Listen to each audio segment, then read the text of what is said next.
have discovered in life that everything going on is tied to how you value yourself. Some people you are choosing to marry is because of how you value yourself. The beautiful thing about self-esteem is that it's your own estimation of your value. People have a right to value you any way they like. That's their own concern. But when it comes to self-esteem, it is you writing your own check to yourself.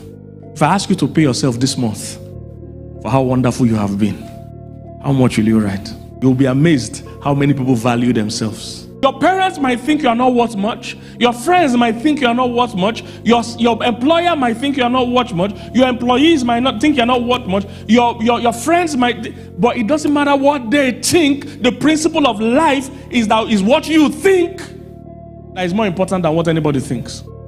That's why when the children of Israel went to spy the land, they came and said, we were like grasshoppers in our eyes, and so were we in their eyes. When did you go to their eyes? They didn't have to, because the principle of esteem is that people will eventually see you or treat you how you see or treat yourself. And the reason why many of us, our esteem fluctuates is that we are building it on the wrong thing.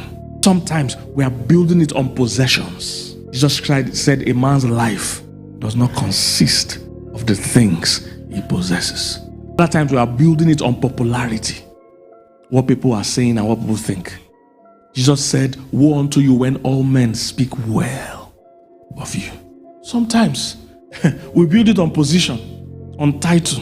You know, some people, if you don't call their title, there's some pastors, if you don't call them Reverend, Doctor, Evangelist, Apostle, you don't call all their title. I remember when I was a young preacher, I had a quarrel with one of my friends. We didn't agree about something. I was heated. And you know what he said?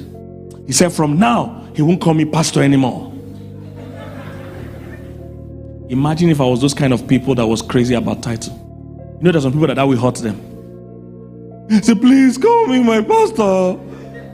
I just laughed, because even now, there are places I go to, I don't even introduce myself as pastor at all.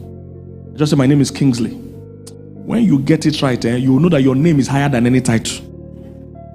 Jesus, you are following. What title does Jesus have? They said they've given him a name above what? Every name. What title does Bill Gates have? His name is just Bill Gates. It speaks for itself. No need to add anything. What title does Mandela have? No title, just Nelson Mandela. And the name will be so powerful, even his children. He might be dead 100 years. The children will be adding that name to their name. They'll say, my name is John Nelson Mandela. And it will still be opening doors. Are you getting what I'm saying? But somebody else is doctor. You don't put doctor. You see, there are some people that the doctor is the one that adds value to their name. There's some people that their name adds value to the whole industry. That means doctor will be glad to have you added to it. Not you being glad that doctor is added to your name. Are you catching what I'm saying?